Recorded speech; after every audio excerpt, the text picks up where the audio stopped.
Hello, this is your friendly neighbor Dr. Jimmy128, and I really do apologize. However, it looks like the game 2 between Mineski Jabito and Cubase is, I don't know. Every time I loaded it, my StarCraft 2 always crashes, so there may be something wrong with that replay. So let's just move on to the next series, since basically Cubase lost that game. So let's move on to the next series. It's gonna be Mineski Jabito versus Tantanix. He is also actually a Cube member, however, he does not have the Cube name. I mean the Team Cube name on his name. And they had a little discussion before starting this game that, hey dude, there's no Zerg, there's no Cube on my name. So why don't you go Terran? So Jabito, sticking to his promise, is going Terran. Tantanix, of course, is one of our Zerg players. Now, this is actually the first time he's played StarCraft since he went home. He is a diamond level player, however, he hasn't been playing for about 2 or 3 months at this point. So yeah, a little bit of rust there. Jabito also anticipating that, so that's why he was a bit more comfortable making the decision to go Terran. So let's see how this game turns out. Here comes the Overlord now for Tantanix. He's gonna be able to scout the front, and he looks like he's going for a fast expansion. This is a very, very early expansion. I believe this is a 12 hatch. So I'm not sure if you could call that greedy, but economically speaking, it's rather very fast. And normally Zergs like to go for 15 hatch or 14 hatch, but looks like Gino is this is Tantanix's real name. Decided to go for a faster hatchery. So let's see how this plays out. It's like he is able to scout right here in the base. Gonna see the timing of the orbital is very much standard, so there's not gonna be much shenanigans going on from Jabito's build. Looking to go very standard. However, here it comes. I spoke too soon. Here is a very early bunker, a bunker rush just out of Tantanix. No, he does see the bunker. And I'm not sure how he is reacting. He's pulling off 4 drones here to deal with this. And the expansion now is up. However, oh no, the bunker does complete. And will Tantanix be able to get in with the Marine? Yes, he does get in with the Marine. Here comes the Marine. The Spinecrawler, though, is being constructed a little bit too near. Here come a bunch of Zerglings. However, this is not a good idea. The Marine will be able to out DPS these Zerglings, and he should go for the SCV right now. However, he is not going for the SCV, and the bunker does go down. The DPS was way too much. Looks like Tantanix was able to thwart that little early bunker attack. However, let's look at the units last time. He did lose a worker and a lot more Zerglings. That could have turned out a little bit better. Maybe he could have blocked the Marine from going in with the drones, taken out the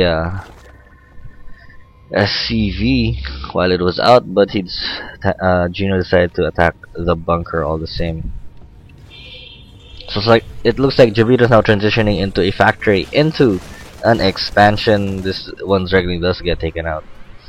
Like we have more Zerglings now out for Gino. Reactor coming out for the barracks here.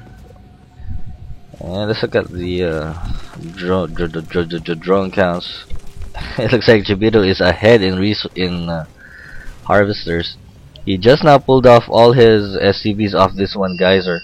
It's like he's gonna go into heavy. I'm not sure. He may need gas for this build. He's going 1-1-1, though he is getting Hellions. But this one Spinecrawler should help a lot in defending against that.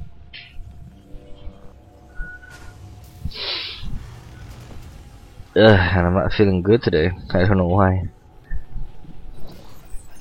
So let's look at the Zerg base. Not much tech going on. It's like we have an Evo chamber now coming up. Looks like upgrades are in the order of the day. However, these Hellions are now out. The Zerglings do spotted, but the Hellions will be able to outrun the Zerglings and take out every single one. And Gino is now forced to engage. However, the Hellions can kite the Zerglings all day long. And it looks like Gino now lost every single Zergling. It looks like he was caught a little off guard with those Hellions. And here comes the Hellions now. He's gonna run into a huge boom. That poke wards them away. So it's like Gino now trying to complete a little wall off here with another Evo, with another Spine Crawler. And wow, he's actually grabbing 3 Spine Crawlers, so he wants to protect his mineral line at all costs. Zergling speed is now on the way, which he will definitely need if he wants his Zerglings to survive the Hellions. Looks like the expansion up for Jabito is going down. Gino would be wise to grab a 3rd right now. And looks like we have another medevac here. I've seen this play done by Mineski Rai, but looks like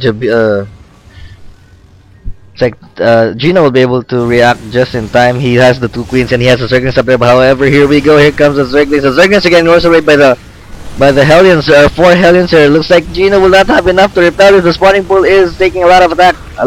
Is taking a lot of fire. However, the Hellions now focusing on the drones, and the queen is going to be taking out. The drones are going to be forced to be pulled off, and I don't know. It looks like here come a bunch of Zerglings though for Gino, but they get roasted right away by these Hellions.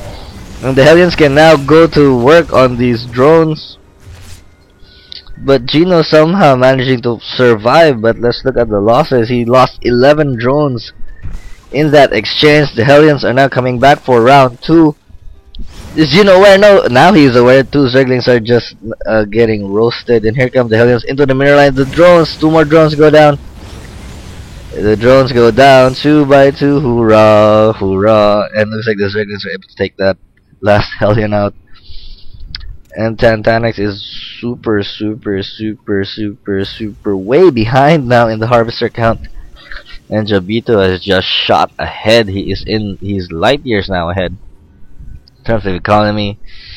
And I don't know what Gino can do to pull back unless he just goes ultra drone production, which I believe he is going now. There are 7 drones on the way, so he's trying to pull even in the harvest account. However, after that swell of drones, he's still down by 13.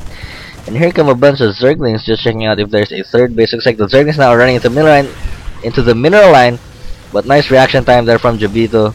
And looks like these Zerglings are gonna be left for dead. They are cornered, and there is absolutely no way out. Gino losing a whole lot of Zerglings.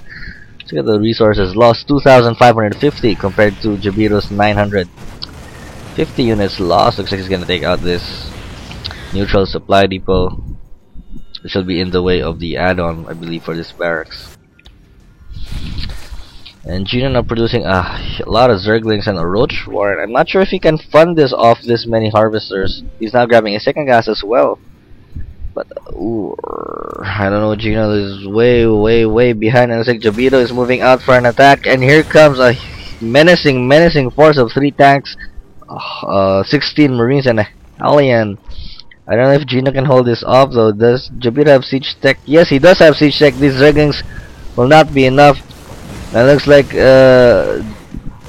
Jabito now knocking on the front door of Gino.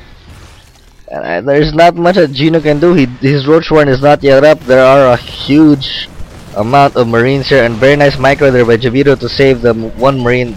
Oh, spoke too soon. But here comes oh no, the Queen is going out into the open, and this looks like pretty much GG for Gino, pulling off all the drones and running all the Zerglings in. There is nothing that he can do. There's nothing much that these 12 Zerglings can do either. And I think Jabito is gonna take this relatively easy game 1 against Tantanix. But I don't know, Tantanix refusing to give up. He's running in the Zerglings, and there you go. There goes the GG. Jabito takes that match pretty convincingly. Very nice harass here in the early part of the game. It follows it up with a huge push. Gino lost a lot of Zerglings here, which would have made a difference in this battle, but hey, let's move on to game 2.